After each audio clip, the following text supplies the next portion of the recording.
Welcome to the Creating with Beauty podcast, where God's love and beauty flow through our hearts and hands with peace and intention.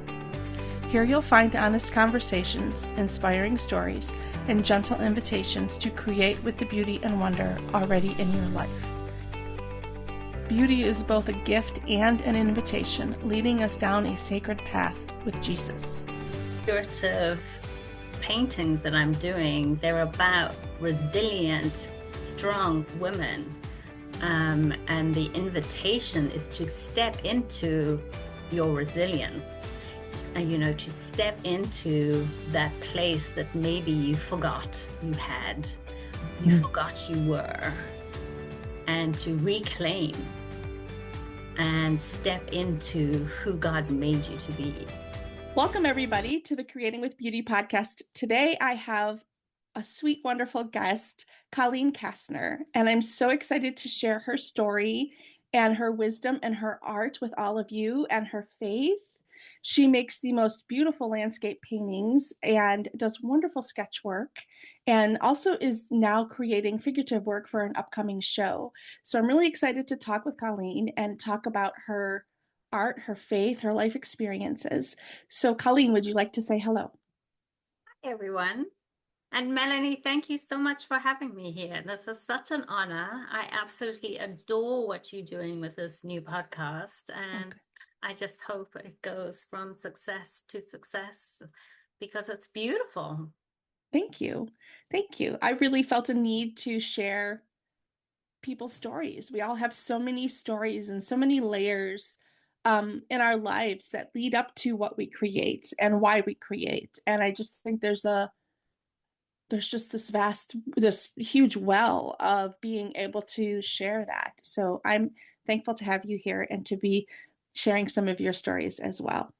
So would you tell us a little bit more about yourself? Sure. I am an abstract artist. I have always been creative, but I haven't always been an artist. I was not encouraged in art as a child, like so many of us. And so I did all sorts of different things.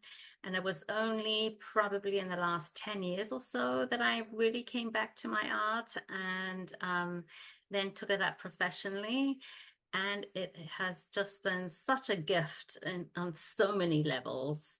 I am married. I have, between my husband and I, we have 4 kids and 2 grandkids. And my golden doodle, who is the spoiled brat of the family, of course. And I'm originally from South Africa. I lived in Florida for a long time and moved to Connecticut 3 years ago to be closer to the grandkids. Okay. And I know that from your artwork, you've spent some time in North Carolina as well. Yes, while we were in Florida, we discovered the North Carolina mountains initially as an escape from the heat. Okay. So wanted to get out of Florida heat in the summer. So we found this gorgeous little community in the mountains outside Asheville. And so we bought a little condo there so we could go and spend the summers up in the mountains, which was absolutely divine. And I was going through a lot of really difficult stuff at the time. And there I was out of the rat race of South Florida into the mountains and long hikes and lakes and waterfalls. And it just found so much healing just being in nature. Mm-hmm. So that was a huge turning point for me too. So I read somewhere that that is when you really began to develop your sketchbook practice. Yes.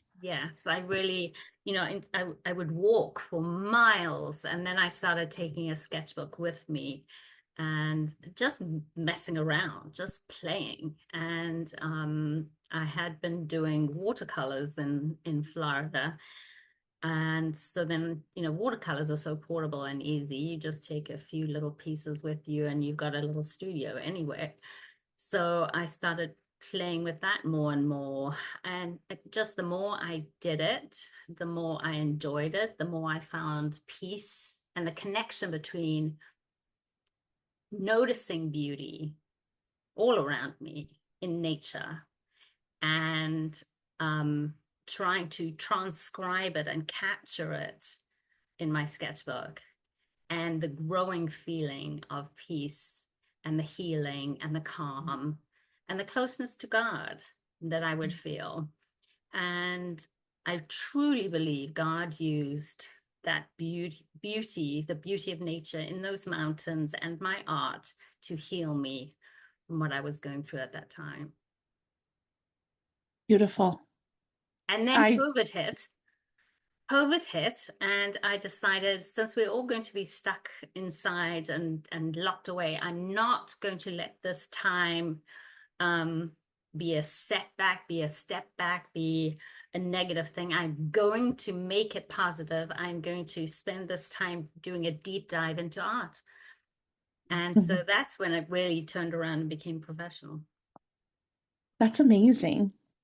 And so much of your story, your backstory that I've read, and I truly encourage our listeners to go read your bio on your website, because there's so much there that is just so amazing. But I could hear when you said when COVID hit, and then you're like, this is not going to be something that's going to, make it impossible for me to follow this.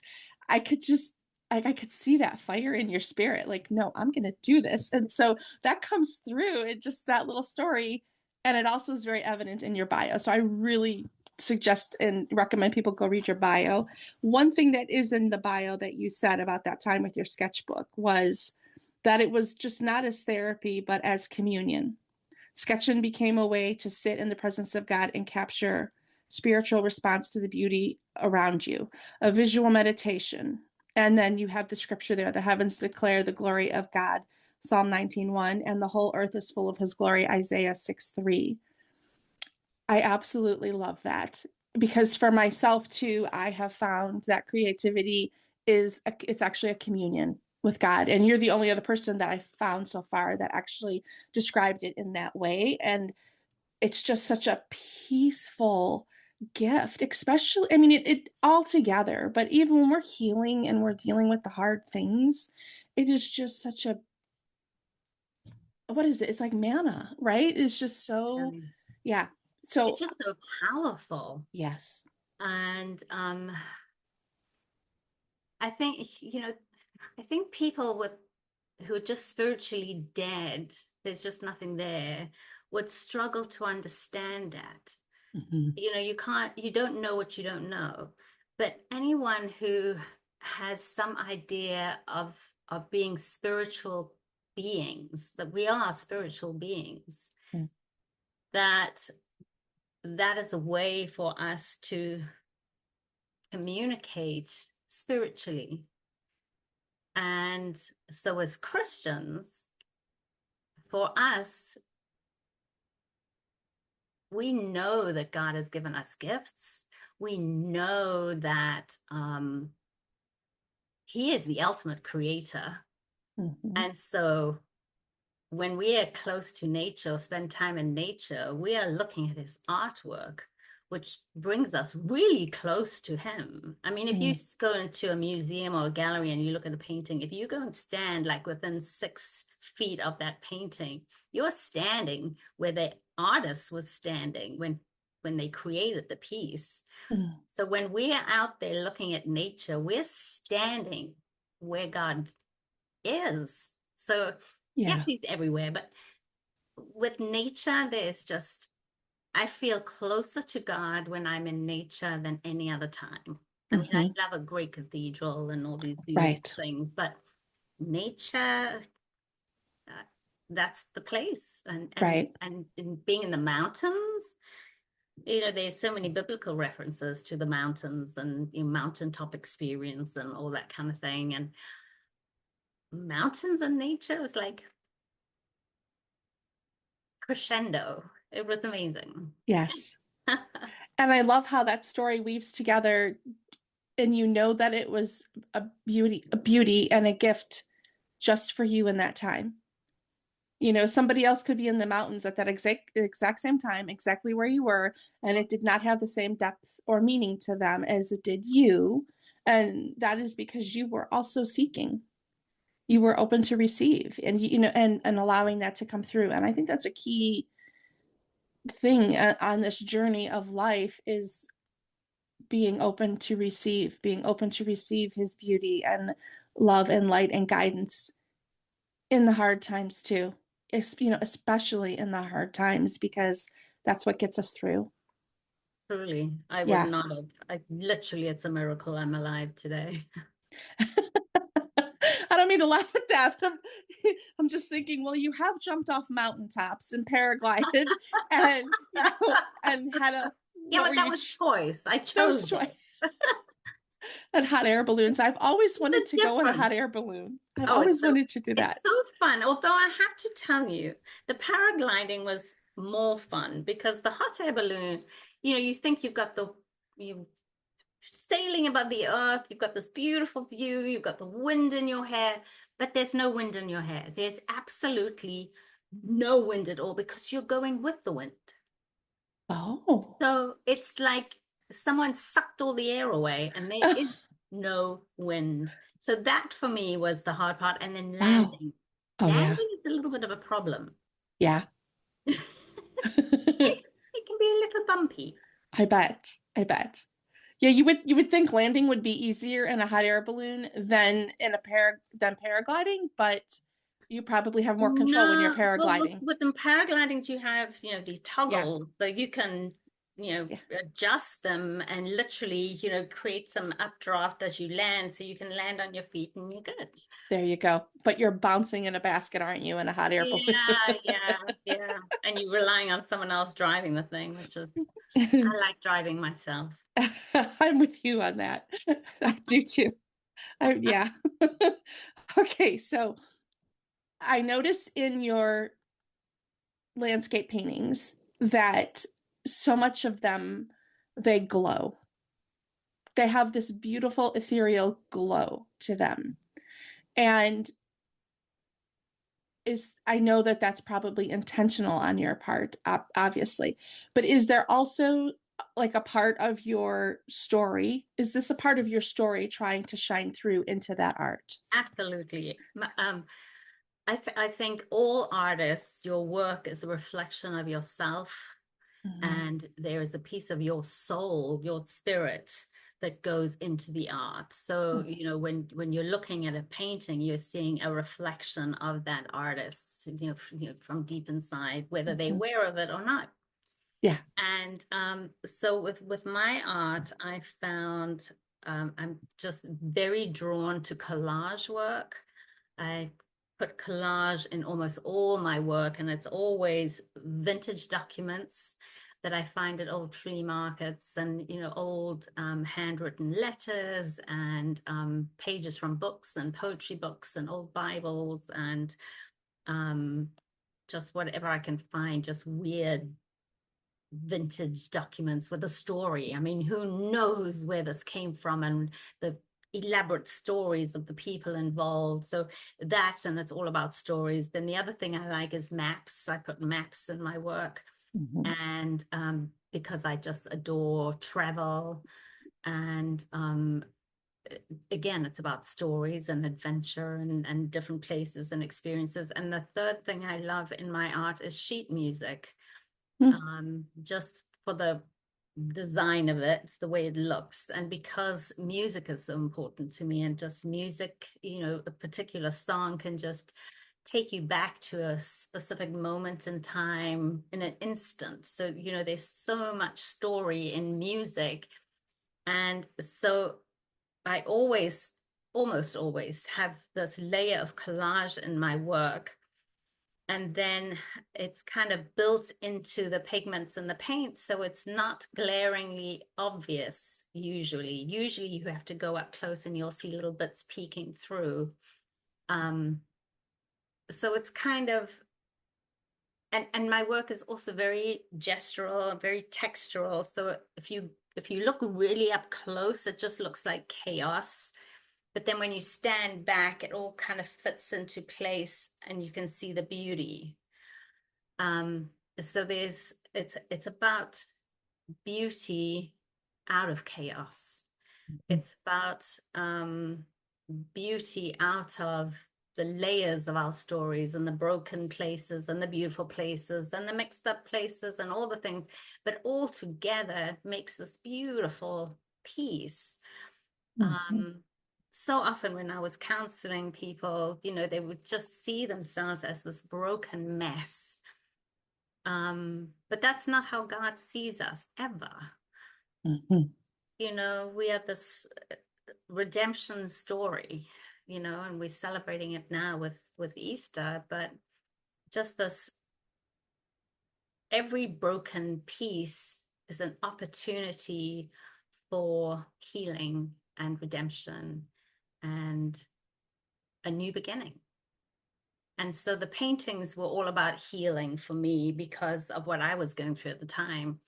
I went through terrible depression, and the paintings came out of the time in the mountains and the Mhm. healing that I Mhm. found there.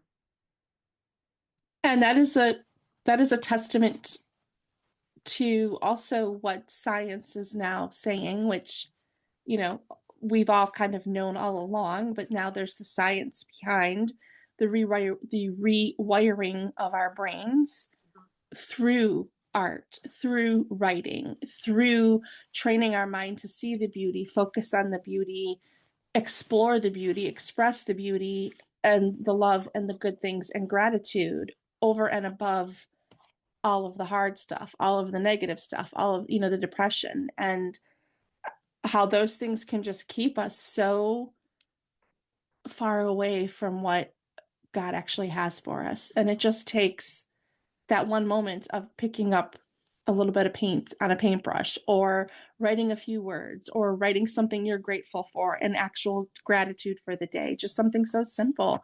But that's what rewires our brains. And so you telling that story of how that painting brought you out, those painting in that way has brought you out of a very, hard time and depression, is such a good testimony for it really does help. And isn't it wonderful now how, I mean, let's face it, we knew that Yeah. the art made us feel good. Yeah. We always knew as creatives, anyone who's creative, they know that when they arrange the flowers, oh, that feels good. I feel better. Yeah. When I go and sketch, and I don't have to be good at it, but it just feels good. And so we know deep down inside, we know that creativity makes us feel good. Now the science has caught up with us and is saying, well, we knew all along. But it's kind of nice that the science is out there, because before it was all, the maths and the all the other things were getting all the credit, Right. medicine and science, and now Right. it's creativity Yeah. and nature, Right. Right. spending time in nature. Yes. Love it. Yeah, I love that too. For me, I've been creative my entire adult life, but after a car accident in 1999, and I had a horrible injury to my leg and a pain syndrome and all of this, and I was deeply depressed and just beside myself because, I didn't know what I was going to do. And I went to some biofeedback training that they had, and it was okay. And the key word they told me was, you have to trick your mind into not believing that you're in pain. And this was 1999, so the internet was pretty new. And but I Googled, so I don't even know if there was Google, probably, but anyways, I searched for something like that, and I stumbled upon creativity. There was like one link that said something about creativity can help you feel better and not have as much pain.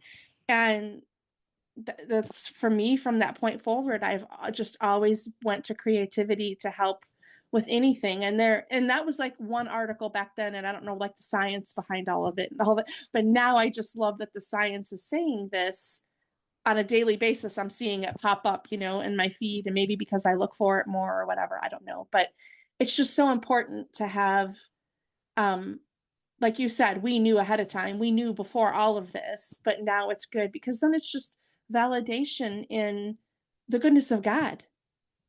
And, and he doesn't need the validation, but it's nice to be able to say, well, look, this is actually, like, we actually have imaging of brains healing and going in the right direction when this happens. So I love that about your story. There's a whole new field of science called neuroaesthetics. Yes. And it's all about how creativity heals your brain, basically. Yeah. It's incredible. It is incredible. And to think, has this been the missing piece for so many of us all along?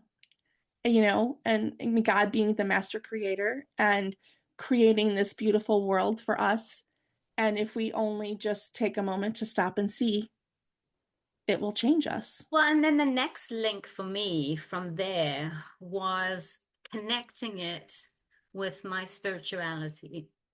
Yes. Because for a long time, I knew the art was good for me, but it was always, in church, there's lots of space for people who want to be greeters or bake cakes or Mm-hmm. hand out brochures or I don't know, lots of stuff, Sing, sing. choir. Yeah, sing. But there are not many places where they say artists needed. We need you to make some canvases, fill this atrium with beautiful things. Right. We just there was never a place for my gifts, my special gifts of art, creativity, and writing. Unless I want to be a Bible study teacher, and that's a whole separate thing. But in my creative writing and creative life, there just didn't seem to be that fit. So, I grew up in a world where there was the secular and the spiritual, Mm-hmm. and never the two should meet. So for the last couple of years, I've really been on a mission to figure out what is the connection, because I know there's a connection. I knew there was a connection, but it just sounded, when I speak to people in my Christian world who are not artists, well, first of all, they think I'm weird because I'm an artist, so they're not getting this thing anyway. So, so how did you even get there? So I started a couple of years ago. I found a book called Wide Awake by Aaron Raphael McManus was this book. Okay. And he speaks about creativity. He's based out in California somewhere, but about creativity and how it is a God thing. Mm-hmm. And so that put me on the path. And then I was just researching any books I could find on the topic. And there's really not that much. A lot of it does not geared toward artists, as in painters and sketchbook creators. And it's geared more towards musicians and creators in other fields. So I've really been on a mission to put those two together, and just knowing that my gifts are my creativity is from God, and my paintings that I make are a channel that he is speaking to me, and I'm putting it out into my painting, and it's there. Just like, you go and look at a beautiful sunrise or a beautiful tree, and we see God there. Mm-hmm. Not everyone can see God there, but we see God there. Same with my paintings, my work. I see God there and what he's doing. And some people will see it, some people won't. But I do believe that when I'm in my studio and I have my music playing, it is a communion. It Mm-hmm. is worship. I've been doing a Bible study for the last couple of years. I don't know if you know BSF Bible study. Mm-hmm. Wonderful Bible study. And it lasts for like almost a year. It's like the school year, it's in session and you meet every week online. And I found it wonderful to just be in the Word with that. And we were studying, I think it was in Zechariah, the end of Zechariah. There's this section that I wanted to share with you because this really is. It was in Zechariah 14, verses 20 and 21, talking about heaven, basically. And says, on that day, holy to the Lord will be inscribed on the bells of the horses, and the cooking pots in the Lord's house will be like the sacred bowls in front of the altar. Every pot in Jerusalem and Judah will be holy to the Lord Almighty. So it's like, even on the cooking pots. So for me, it's in my studio, on my paintbrushes, and on my easel, and on my canvas is holy to the Lord. Right. There's no separation between spiritual and secular anymore. In my life, Right. everything is holy to the Lord. Mm-hmm. But that's how I'm trying to live. Right. I am still the naughty angel. I try. He tries. he is Okay. he is he Oh is my very gosh. patient with me, but oh my gosh, I do give him a run for his money. Oh, I love that. That brought tears to my eyes for laughing. That was of the naughty angel. Yeah. I guess I could identify with that. That's why. Oh my word. That's wonderful. Okay. But also too, this division between secular and spiritual, and now how it's one for you, but also I think for such a time as this, we now have the internet. We now have the ability to just put these things out there. There aren't, I mean, yeah, there still are gatekeepers to a point, but there really isn't. I mean, if we just do our thing, share what the Lord is leading us to do, and just share his beauty and love and just put it out there. Okay. Thanks for the book suggestion. I'm going to look into that. I've never seen that one. Yeah, I Um, found it that's one of the first ones that got me really thinking on this path, and I just loved what he was doing, and it really made me think. And there were a couple more. Adorning the Dark, maybe? Yes, that sounds familiar. That And one there was was good. another one I saw here. Oh, one that really started me a long time ago to think about my creativity differently was Julia Cameron, Yeah. artist dates and all that, about feeding that inner artist. I use that still. Yeah. Yeah, I like the artist dates and the writing, the morning Yeah, pages. yeah. Um, I've never been able to do it how she says, but if I have my journal out and I am like writing to the Lord and writing prayers and in those kinds of things, then that really is what works for me, helps me. Yeah. Not to say I don't need a good brain dump from time to time because we all do like to make way for stuff, but also I think just I love the journaling aspect of writing prayers and seeing where he leads it. What aspects of God's beauty awaken or stir something within, something that touches your heart and inspires you? You kind of talked about nature already, right? Yep. Okay. You I did. think he made me very sensitive. Mhm. Okay, well, that's the end of that sentence. He made me very sensitive.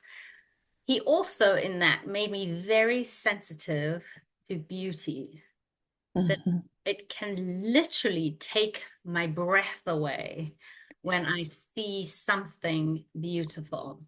And yes, sometimes it is the view from the top of a mountain, this incredible vista, or it is crashing waves on the ocean near where my parents lived on the south coast in South Africa, and the waves would just pound the rocks and you would hear it for miles. When there was a storm, you'd just hear this Yeah. sound.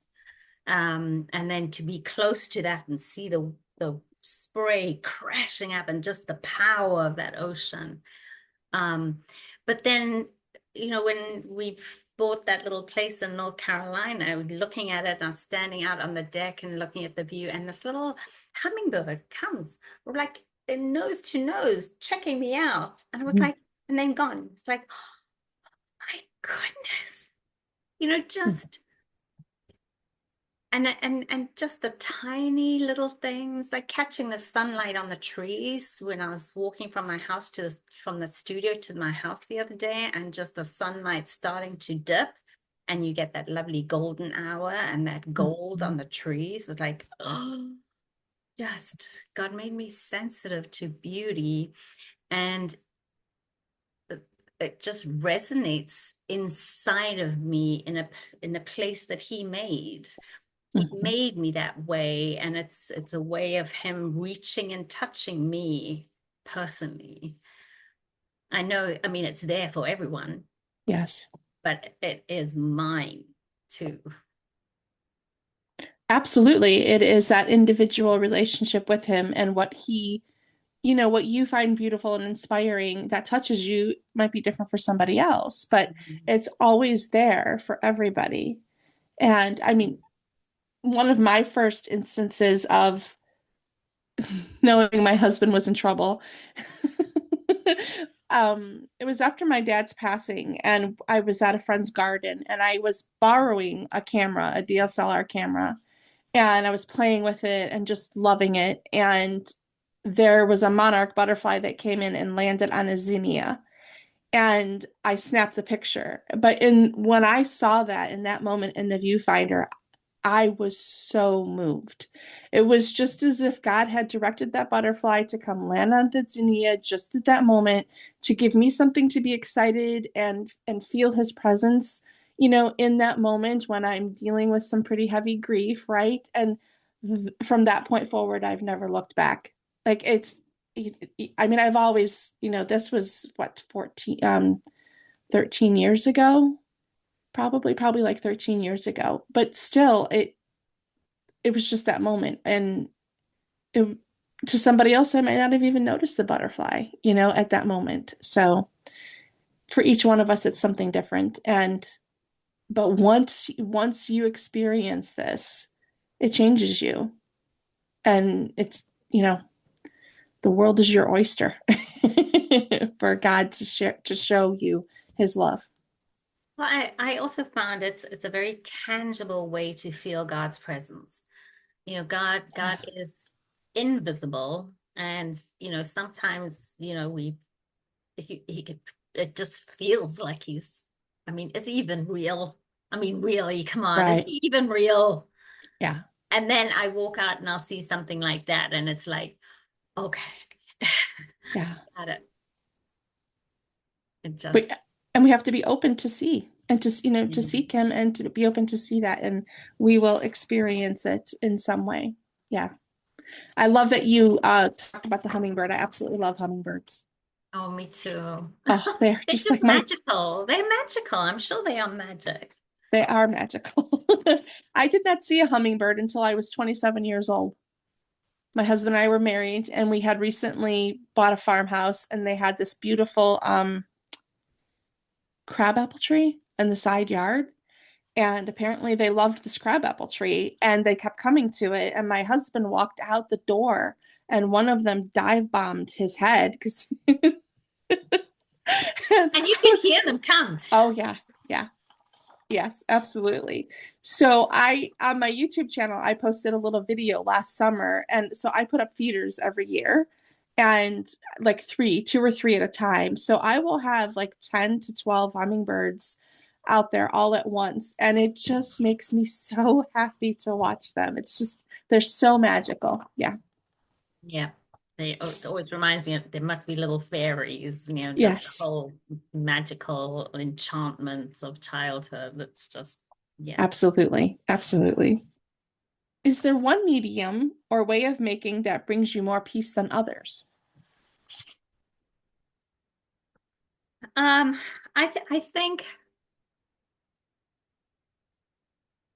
I have different ways of working. I Mm, have, there's a exploratory stage where I'm just playing, and out of that will come ideas for paintings. So when I'm in that mm. exploratory phase, whatever I'm working on, for me, that's peaceful and fun and no pressure. And so that could be working in my sketchbook, probably working in my sketchbook, I think.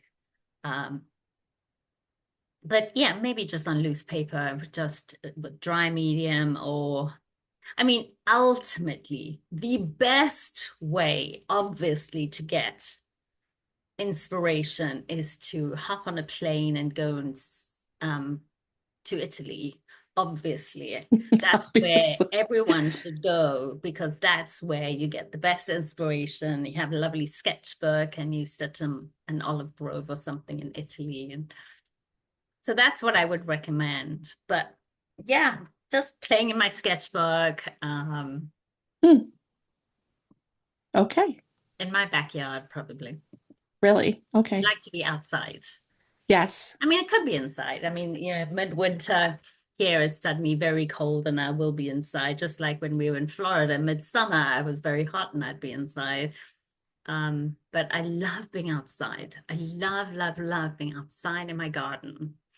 And so if I've got a cup of tea in my sketchbook or a book or just that's heaven. What do you like to grow in your garden? Flowers. Yeah. Do you Flowers, have like a flowers, flowers. favorite flower? I have lavender, roses, zinnias. I've discovered zinnias that they Mhm. grow like little weeds and they're beautiful. And I planted a magnolia tree just after we moved in, and he's even given me some giant magnolia flowers, which are rather gorgeous. Absolutely. Um, I planted a jasmine and a wisteria, so we're hoping they'll do well this year. Mm, Yeah, my God, nice. just joy, joy. I planted a Yes. whole lot of daffodils as well because we have lots of deer, which I mean I love, but when they eat my garden, I'm crying. Yes. But I just Yes. love all the wildlife. I had a bobcat in my garden here, which is very exciting. And then there's a whole flock of turkey that we see because we're just next to the rail trail. So every now and again, I mean, Oh, this whole big flock of turkey come by, which are just bizarre. They're such odd birds. yes. They Yes. really are odd, but Yes. love them. Yes. I planted zinnias last year for the first time. Me too. My Yeah. first time, and they were just everywhere. And I we use and seeds. I was concerned because we have a lot of deer too, and they have decimated other parts of landscaping that we've tried to plant over the years. And so, but my husband, he built an enclosed garden last year for vegetables and fruits and things like that, and it's over in the side yard. But I wanted flowers in the front, and so I was surprised the deer didn't mess with the zinnia patch. I was really surprised. I was grateful that they didn't. But so now this year I have a bazillion zinnia seeds. So many. So I don't know what I'm going to do with them all, but yeah. Throw them all out in the garden and see what happens. Yes, exactly. And we have a like a 2 acre lot that's ours next to our house where the garden is, where the enclosed garden is. And there's a field there. And I just keep wanting to like plant rows of flowers there. One of these days it will it will happen. Well, But that would be a great place to just go throw your zinnia seeds yes, and right. sunflower seeds and Yes. whatever seeds Mhm. you've got, just throw them there and see what happens.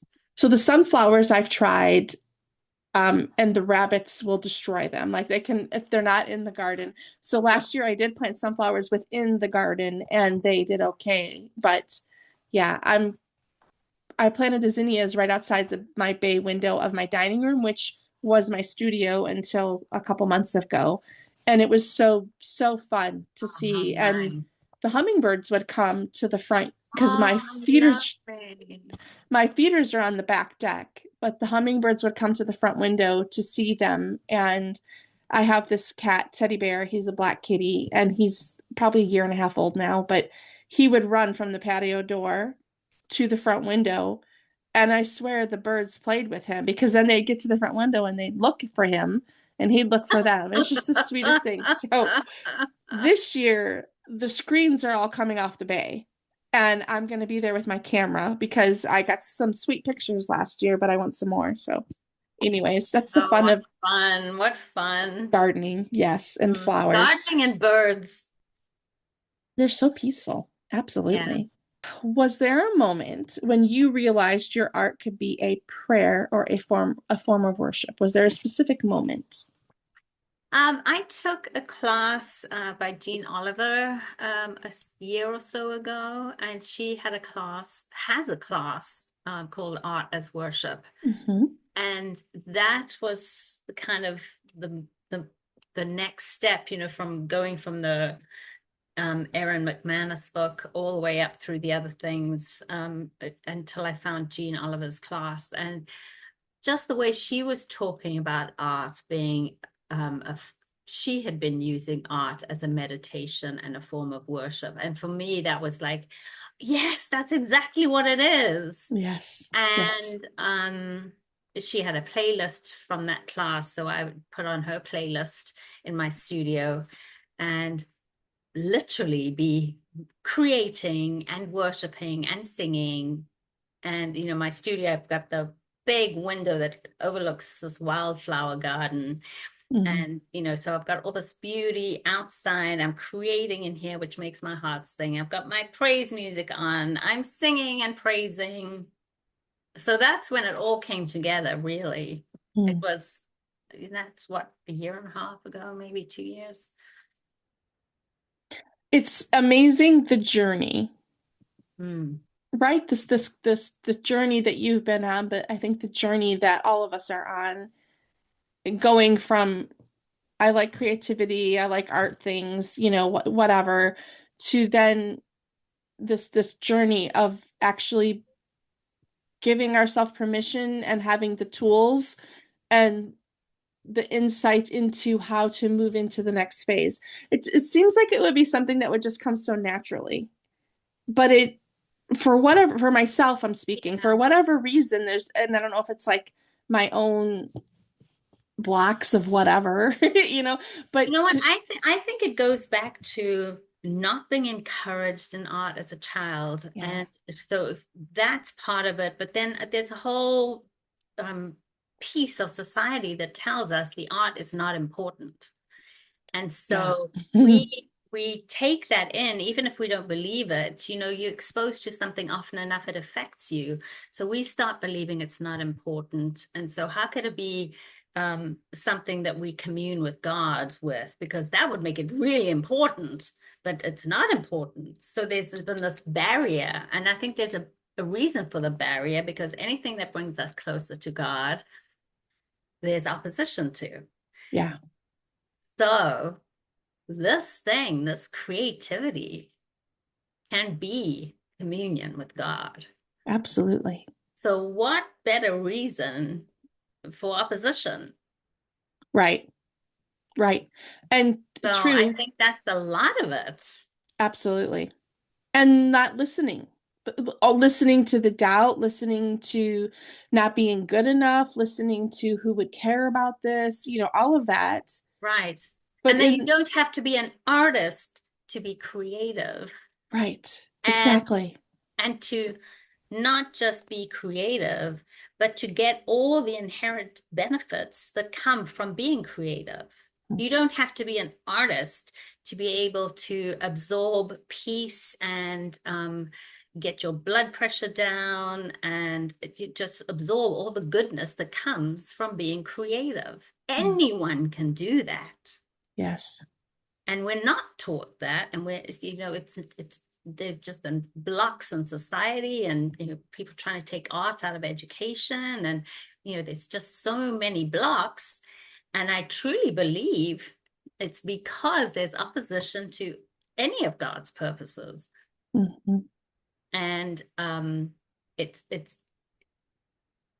just makes sense to me that Mhm. there would be these huge blocks. And I didn't know they were there. And I didn't have permission to be an artist from my parents, from the world around me, and then ultimately from myself. So I Yeah. didn't give myself permission to be an artist. That's Um, probably the most key thing right there, permission from myself. Hmm. yeah, it's a journey. You were talking about being on a journey. We're all Right. on a journey. We're all in this place, in different stages of this journey. And the fact that art and creativity can be such a healing thing for us. We're only realizing now, we've known for a while that exercise is good for us, and eating healthy is good for us, and fresh air and nature is good for us. Well, now we're starting to realize that creativity is just as good for us as all those Mhm. things. Right. And creativity doesn't, like you said, it doesn't, well, I'm just clarifying this. It doesn't have to be a paintbrush. It could be arranging flowers. It could be baking a loaf of bread. It could be baking cookies. It could be Making your house sketching. pretty, Yes, making your house anything. pretty, choosing Gathering people. Like, oh, absolutely, yes, absolutely. yes. And so art in and of itself, I like you've said too, it's almost been cast as something frivolous, something Yes. only for the talented, something off to the side. Only a select few are good artists. And this has been ingrained into our generation, at least. And I love that now we're all to the, well, a lot of us are to the point where it's like, well, I'm going to do it anyways. And I'm going to put myself out there and I'm going to share my creativity. And also, the first 5 words of the Bible, in the beginning, God created, and we're created in his image. So to me, that tells me that's a very important message. In the beginning, God created. So maybe in the beginning of anything we do, we're supposed to create. I just thought of that. Like, I need to journal that a little bit more, because so anything I do, I need to maybe create something, with it. Anyways, yeah. So I'm loving our conversation, Colleen. Thank you. I'm enjoying it too. I just love I'm so the, glad I met you. me It's so too. fun. I think we have so much in common and so Yeah. many ideas in common that I'm very excited to meet you and Yes. count you as a friend. Me too. I'm still laughing about the, what did you say? You were the difficult angel or the naughty angel. I would be right there next to you getting into whatever Oh my we gosh, could get always. into. Oh my word. Okay. Uh, and I love your adventures, your travels. Once upon a time, I was a travel agent. So once upon Oh, a I time. think I read that somewhere. And then I had kids and I stayed home and I homeschooled my kids for 18 years. And now this is for me. But, anyways, okay. Divine design is the creative wholeness that God put into your DNA to draw you closer to Him through making the things that you love creating and the things that come naturally to you. What are some of the divine design attributes God has placed within you? And I don't mean just in creativity, but like things in your personality, in your being that come naturally to you. Do you see those connecting into your life and into your art world in some purposeful way? I think connecting it into my art and my art world, um, I've always been a little bit different. And that has been something I've embraced more now that I enjoy being different. But it's Mm, also brought me through my life to places of a real loneliness because I'm the different one. mm, Um, Now in moving into this new place with my art, once again I'm feeling different, but in the art world that's a good thing. So yeah, I'm kind of stepping into that with some excitement about what God can do, because he can do anything and I am different. So instead of being scared that I'm different, now I'm celebrating that I'm different. good And for I've you. always had this little bit of an attitude of, don't tell me what to do. I can figure it out for myself. And, just a little bit of that snarky little girl there, Yeah, just, um, and it all comes together with where I'm going in my art right now. But these figurative paintings that I'm doing, they're about resilient, strong women. And the invitation is to step into your resilience, to step into that place that maybe you forgot you had, you forgot you were, and to reclaim and step into who God made you to be. And it's an exciting thing for me because it's me stepping in. But as I'm stepping in, I'm holding my hands out to my sisters saying, come with me. Let's do this. Let's step up and be the dangerous woman that we are when we step into the power that God has given us. We are not meant to be stepped on and held back and kept quiet. We were made for big things, and we weren't made for this world. Right. We were made for bigger things. We were made to be God's companions. And that's huge. That's huge. Yeah. So where do I see everything coming together? Well, I think, yeah, it goes back to that just being different and embracing it now. I would say in what you've just described too, being brave. Being brave and being courageous to embrace that part of yourself and Right. just do it. And when you were talking about the little, the little girl that you forgot that you were, or whatever. And for me, I can't identify with that, but I can't identify with being the little girl that I was never allowed to be.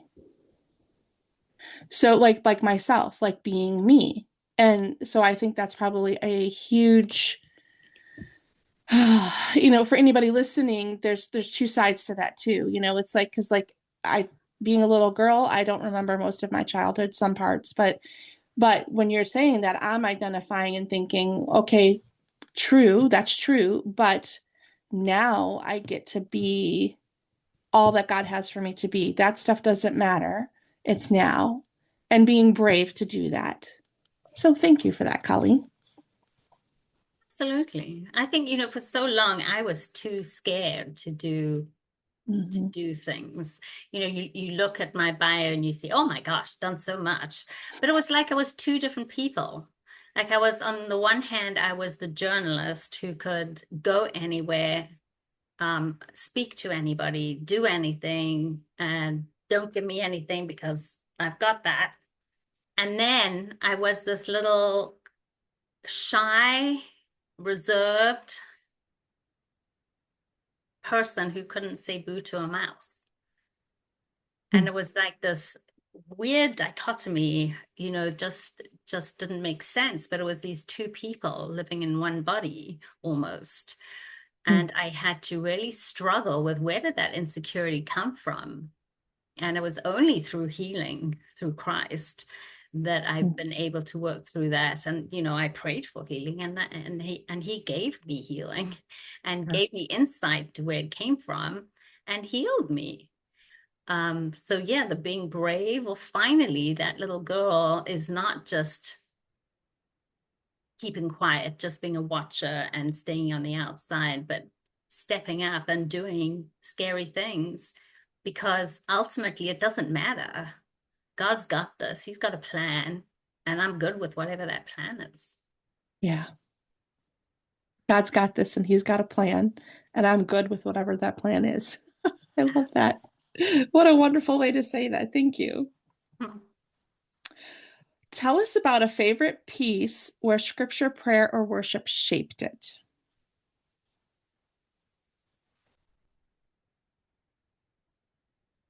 I think I have like a whole collection of the landscapes that are these big vista abstract landscapes, and just with the foundation of collage, foundation of stories, and bits and pieces and fragments, and just creating from that point of view of standing on the edge of a mountain and having this incredible view opening in front of me, and just that feeling of being on the mountaintop where I'm so close to God. I'm right here and he is right here with me, and I'm looking at this beauty and just breathing it all in, and I'm creating this landscape, which is that feeling. I want people to feel that feeling when they're looking at that landscape. And there were a bunch of them that I made like that. Are those the ones where they're glowing? Probably. Probably. I was looking at your Instagram feed and I was just like, these literally glow off the screen. Well, Like they're so beautiful. And it just, yeah, and is so inviting. Feels yes. really cool. So you maybe touched on this a little bit, but I want to know if there's anything else. So is there a new skill or medium that God is drawing you towards? Well, the new stuff is this figurative work where Yeah. I'm exploring figures, and so there's a lot of, just learning the techniques that you do. And I've done figurative work for years, but just never really, what I mean, I was turned professional as an artist just what, half a dozen years ago, and that's been landscapes since then. But the figurative work has always been kind of hovering in the background. Oh, and it's so fun. I go once a week now to the Art League here. The Art Guild has a live drawing class once a week. So we go Hmm. and sketch these live models, which is a lot of fun. Um, so you just do things like that. I just so enjoy because I get to meet and hang out with other artists, Mhm. and it feels like you're part of that artist tradition, where artists have sat around sketching models for centuries, so you feel like Yeah. you're part of an honorable tradition. Although I have to tell you that the all the pieces that I'm doing now, my models are clothed, because so many of the artist models, there was this whole thing about, taking away a woman's power, and women weren't allowed to be professional artists, but you could take their clothes off and paint them. I was like, yeah. Anyway, so yeah, the new things are the figurative, working with my figures, but putting them in storytelling mode. So Mm. before, my stories in the landscapes were kind of hidden and kind of, just peeking through some of the pigment. Mm. Now the stories are becoming front and center. So that's the big change, I think. Mm. And the other thing that's been calling my name for a while, and I was reminded when I saw your journal the other day, is the encaustic.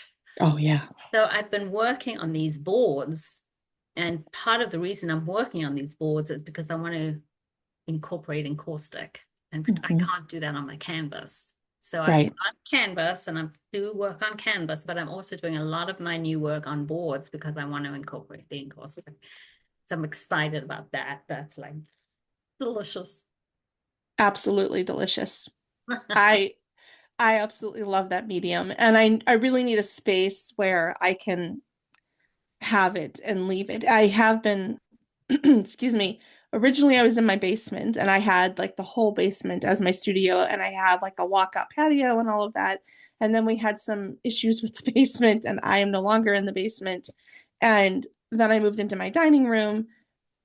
I also have cats. So it's like having a place to put the stick where it's going to be safe, right? And all of that. And then, so for a while it was in my laundry room and I was able to close the door. I have a window there. I can turn a fan on and, all of that. But um now I don't really have the laundry room either. So yeah, I absolutely love that medium. There's so many possibilities yet explored with it. And Yeah, I think I love it so much because it's ancient. It's ancient. It was used in the pyramids. And right. so it's just like this natural, beautiful medium that, comes straight There's from something God. about the beeswax in there. Exactly. Yes. Just feels so wholesome and it smells good. Oh my gosh, it smells amazing. It smells amazing. Absolutely amazing. I have a friend who has a lavender farm, and Oh my gosh, how gorgeous. she also has bees, but she um gives somebody comes and takes care of the bees and takes the honey. And the absolute best honey I've ever had in my life is the honey from that lavender farm. But I Wow. was also like, I want the wax. Could you? Yeah. Yeah. Maybe one of these days I can figure out how to get that. I need to go see the What gentleman a that, great idea. oh, a lavender scented wax. Oh, naturally. Oh my word. Pouring caustics for some, Yes. I can Yeah. imagine with candles and everything, that'd be Yes. lovely, No, but in that's been caustics. done. But in caustic Yeah. wax Yeah. from lavender bees. Yeah. Wow, that sounds I need to get gorgeous. work on sourcing that a little bit Okay, better. put my name on the list. I'm I in. will do that because it does. It smells so amazing. It's just such a piece about it. Yeah. Turning that It on and does. It's well, the one thing I find difficult about it is it slows me down because I like to work really fast. But the one thing I like about it is it slows me down, yeah, you know? yeah. So you have to slow down with it. Um, and then there's just it just has such a lovely tactile quality. Mm-hmm. Um, I love to touch everything. So just touching the wax and the textures that it gets, and then you can rub a little bit of um, oil or even acrylic paint, Mm-hmm. and let it sink into all those little crannies and Mm-hmm. textural pieces, and suddenly it turns into a whole different thing. It's just, yeah, it's delicious. And the way it Absolutely. soaks into different papers Mm-hmm. gives you a whole different material. Yep. Okay. All right. It's fun. It's fun. It's so It's fun. so fun. What are some ways you honor the sacredness of creating when life gets busy, overwhelming, or loud? Mm. So what I do when I get overwhelmed is I just want to take a nap. So what I have found, um, I've really made more of an effort in the last couple of years to have a sustainable, ongoing, consistent rhythm in my day Hmm. where I usually am up early. I'm a morning person and I like to be up early. I like to be up before the sun gets up. And I will go down into my little library and I light a candle and I make my coffee and I sit and I worship. I greet God and I greet the day. And that's when I do my journaling and I might do some Bible study and maybe listen to some worship music. And I'm watching the sun come up and the birds Hmm. start getting up and coming to the feeder at the window. And I just love that. And sometimes in that, there is sketching as part of my creativity, part of my mornings. Usually it's more writing at that point. That's more of a Mhm. writing, I'm journaling. Um, but then also during my day, I'm trying to make it that every day I'm doing something creative. And especially with the work up to this show, I'm spending, at least a couple hours every morning in my studio. Um, so then no matter what's going on, I start my day with renewing my mind and focused where it should be and reminding myself to stay in my lane and stop worrying about stuff that's none of my business. Um, and that's really good for me because I'm a natural worrier, which is just not a good thing. Yeah. Um, so yeah, I'm spending time in my studio and I'm not just going directly to the work, but I will have some play. I will, even if it's just playing with my art supplies and reorganizing this and tidying up this, and it just feels good in there. And then when all of that's too much and I can't even do that, um, to be outside to just sit in one of the chairs outside and just look up into the trees and watch the leaves move in the breeze and watch the birds fly and busy doing their little thing. Mhm. And we remember how, God has each of us in his heart. And, if the birds are doing just fine and not worrying, we don't have to worry. We're more important than the birds. Right. Beautiful. Thank you for that journey of just, I was just so entranced in listening to how you move through your day. It was just so peaceful. It sounded so Well, I'm peaceful. so lucky, Melanie, really. I mean, it's not always been like this. I Yeah. mean, I've had my share of getting up at the crack of dawn, trying to wake myself up and get on a bus or to take, Yeah. hour in traffic or, I've been through that. I've done all of that. I'm in a phase of my life now where, thank God, he has just restored so much to me and blessed me, my cup overflowing, that I can live like this. Mm-hmm. I can get up early and I'm not worried about what's on my schedule because I can just devote as much time as I need. And it's usually, usually an hour or so. I'm having that lovely early morning time. And then I, get my little doodle and off we go for our walk because, we girls like to walk in the morning. And we've got the rail trail just next to our house. So we're walking through woods and running streams next to the pathway and Mm-hmm. deer and turkeys. And even I saw the bobcat there too, but I did see him in my yard. That's amazing. In So, Connecticut, you're in Connecticut, right? mhm, Wow. That's yeah, wonderful. yeah, I love it all. In South Africa, we grew up going and spending time in the bush, and it's just one of the things I miss the most about not being in South Africa is that time. Just there's something so special about being in the African bush. Mm. Nothing compares just to the majesty and the quiet and the smell, and it's just huge. The presence of things bigger than us. Yeah, right. And you have a trip coming up? I do. After the show, 2 days after the show, I am going to see my brother in Cape Town. So I'm very excited about that. It's been a couple of years since I've been, and he just retired, moved from one city to Cape Town, and has just got himself set up there. So I'm going to go and help him do final settling in stuff and Mm. just have some downtime and spend some time with him. And we're going to be staying in Fishhook, which is where he lives. It's this gorgeous little fishing village on the outskirts of Cape Town. And, you've got mountains on one side and the ocean on the other side, and Mm. little train going through and cutest little village. And it's just adorable. I can't wait to see your sketchbooks from your trip.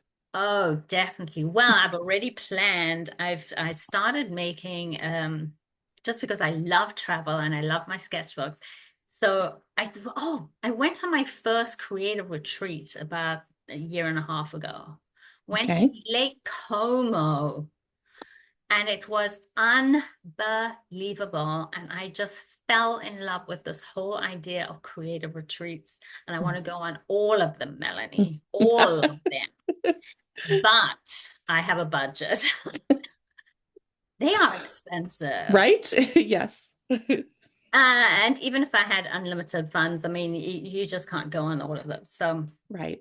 I decided um, this last year I went and my husband reconnected with old family friends from his parents.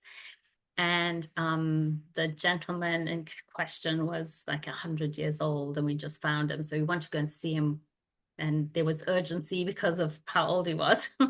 So we went to see him, and we spent nearly a week, or several days in Paris on the way to see him. and came back, and I was just thinking, oh, imagine a retreat in Paris. That would be so nice. And with that, I see one of my favorite artists advertising a retreat in Paris. I can't go again. Even if I could go again, I can't afford it. I'm thinking, well, that just sucks. And then it made me think, well, how many of these retreats I can't go on? Like 99.9% of them I can't go on. And how many people are on the same boat as me and would love to go on them? So why don't I make one that's online? Yes. So I did. Wonderful. I made a fantasy creative retreat. So I do these guided meditations, made this video with, my videos and images and like a voiceover where I'm describing all these beautiful places and we're going here and we're doing this and all these things happening. And then we stop and sketch. So my next one is going to be Cape Town. Wonderful. I'm so excited. That is so exciting. And I love how you're taking, something that you're living and experiencing, and you're turning it into something to share with others, but also making it accessible. Right. Well, And and it's something I want to be accessible. And I love that I can do this. And I know that, most of my friends in the US, can't come to South Africa. I mean, oh my goodness. Imagine if we could just take over a whole plane and a whole bunch of us go and it's not going to happen. right. But I can share it like this and this so that it feels good on a lot of levels. Well, that, and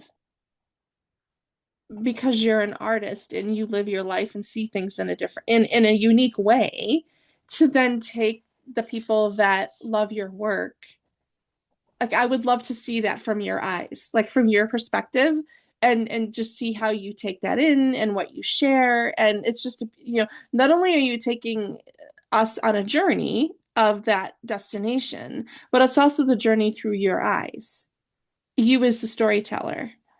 So that is going to be amazing. I love the confirmation, because yes, I am a storyteller. I was a storyteller as a journalist, and I am a storyteller as a writer, and I am a storyteller as an artist. My art is all about storytelling. So now, yes, these classes are about storytelling, and it's just so much fun. Isn't it fun? We get to be artists, Melanie. That's right. We get to do it. I get to do this. Yes. And we only need to give ourselves permission. Exactly. Which is what you said earlier. So, yes. And anyone can join the journey and be creative and enjoy a creative journey, their own version of whatever that looks like. Right. I mean, maybe somebody's not confident in a sketchbook, but they can take an image and a glue stick and a couple images and maybe a piece of fabric or whatever and glue it down, and you can still experience that journey that you took us on in your own way. Absolutely. Yeah, right. Absolutely. And get the science proven benefits that go with it of lowering your blood pressure and feeling more calm and connected and positive and renewing your mind. That's a key. That's a big one. Our minds are so powerful. Amazing that science is catching up with what the Bible's told us all along. Right? Amazing. Amazing. Okay. In what ways do you hope your story and creativity will encourage others? I hope that people will understand that anyone can hop in and be part of this journey, that you don't need any special creative gifts and talents to be able to try it out and enjoy it and get the benefits from it. You do not have to be an artist or especially gifted to take a basic class, and because maybe you don't even know where to start. There are so many options now online and on YouTube. There's so many options, and even better, find a place where you can take an in-person class. What fun. Where you meeting people and connecting with people and in community with people. But if you can't do that, to do it online, just play. You don't need, just play. Um, and everyone can do it, and literally you can get all these benefits that are now science backed. We have scientific proof for what we know that art is just so good for you. And it is not frivolous, and it's not extra, and it's not a waste of time, and it's not that you could be doing better things. Or this is important, just as important as healthy eating and exercise.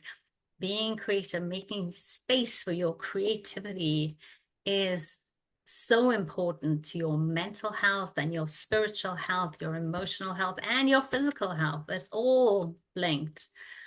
And it's available, freely available. It's more available than we realize. We've got all these barriers between what we think, we can do and what's possible. And they are barriers in our minds that we just Hmm. room at the table for everyone. I love that. Room at the table for everyone. There is. I agree with you. Thank you, Colleen, for your time today. Could you please tell us where our listeners can find you online? You can find my website is colleenkastnerart.com. And I think you'll have the link. I'm also on Instagram, just Colleen Kastner. And come on over and say hello. I'd love to see everyone. Just tell me you came from Melanie, and then I'll know you're special. You're so sweet. I will share everything in the comments or description below.